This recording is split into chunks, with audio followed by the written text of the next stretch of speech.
बोलो श्री सदगुरु कबीर साहेब के। सतनाम साहेब साहेब बन गए, साहेब बन गए। हर हर भोलेनाथ की जय हो।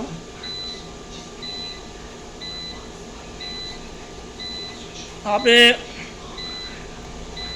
ઘણી વખત આવું સત્સંગ સાંભળવા જતા હોઈએ, બરાબર.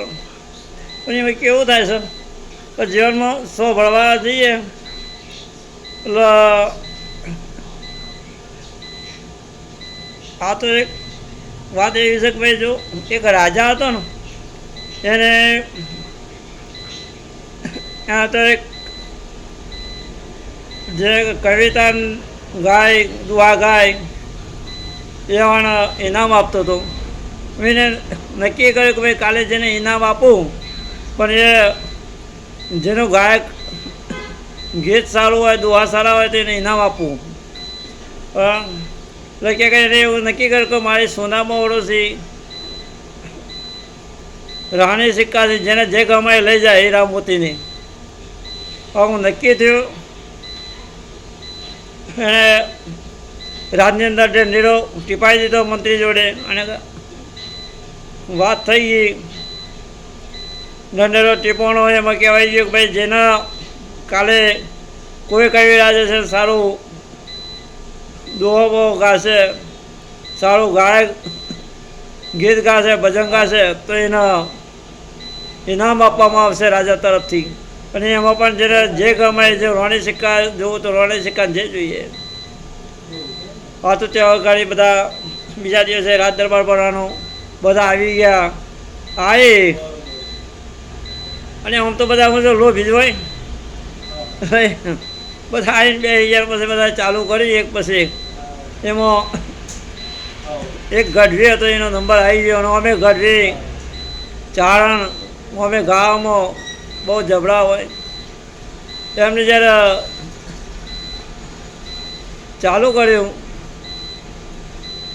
ગઢવીનો નંબર આવ્યો. ગઢવીને ઇનામની વાત થઈ. ઇનામ રાજાએ કીધું કે ભાઈ તારા ઇનામમાં અમારે હીરા માણેક છે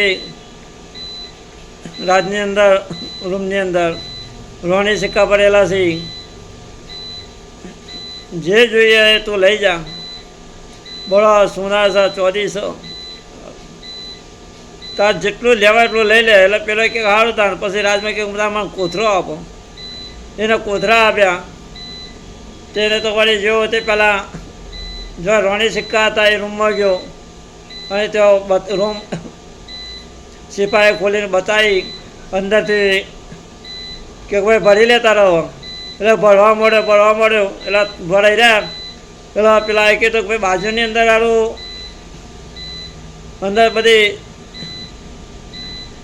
સોના બાવળો ભરેલો છે રૂમથી. એ જો તાર લેવો હોય તો લાય તાર હું આ રોણી સિક્કા રવા દઉં અને સોના બાવળો લઈ લઉં.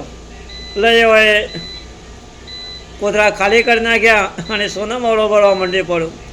સોના બાવળો ભરી રહ્યો. કોથળા બધા પેક થઈ ગયા. એટલે પેલો કે બાજુમાં એ રામાયણ ભરેલા છે રૂમ, બરોબર. એટલે કે ઓહો કે આ તાણ રવા દે તાણ મને ખાલી કરી નાખો. એ પાછા ખાલી કરી નાખ્યા અને તો જઈને ભરવા ગયો. તો જેવો ભરવા ગયો એટલામાં રાજાએ નક્કી કરતો ભાઈ તને 1 કલાક ટાઈમ આપું છું, એ ટાઈમ તારો ભરી લેવાના. પણ એ ભાઈ 1 કલાકની અંદર ના ભરી કે ઘંટ વાગી ગયો. રાજાએ કહી દીધું કે ભાઈ હવે પૂરું થઈ ગયું, સિપાહીને કહી દો. સિપાહી જઈને પહેલાં કીધું ખાલી કે ભાઈ હમણાં હાલ તો હું યાર આ રૂમમાં બેઠો છું અને તમે ના પાડો તો કે ભાઈ તાર સમય પૂરો થઈ ગયો. તારે 1 કલાકમાં જેટલું ભરવું હોય તેટલું ભરી લેવું હતું ને, બરાબર. અને એ હતા તે ખાલી કોથળા લઈને પાછો રાજા પાસે નાખી કે મેં તો કોઈ લીધું નહીં. પણ કે ભૂલ તારી છે કે જે મળે એ લઈ લેવું હતું ને. એટલે જો લોભ એ હોય, બરાબર, એ કોઈ લઈ ના શકે. એટલા માટે અતિશય લોભી ના કરવો અને જે મળતું હોય એમાં સ્વીકાર લેવું, બરાબર. અને ભગવાનની ભક્તિ પણ આવી છે કે જે મળે એને સ્વીકારી એને ભક્તિથી ચાલવું અને ગુરુના સાનિધ્યમાં રહું. બોલો શ્રી સદગુરુ કબીર સાહેબ કે સતનામ સાહેબ. સાહેબ નામ સત્યનામ.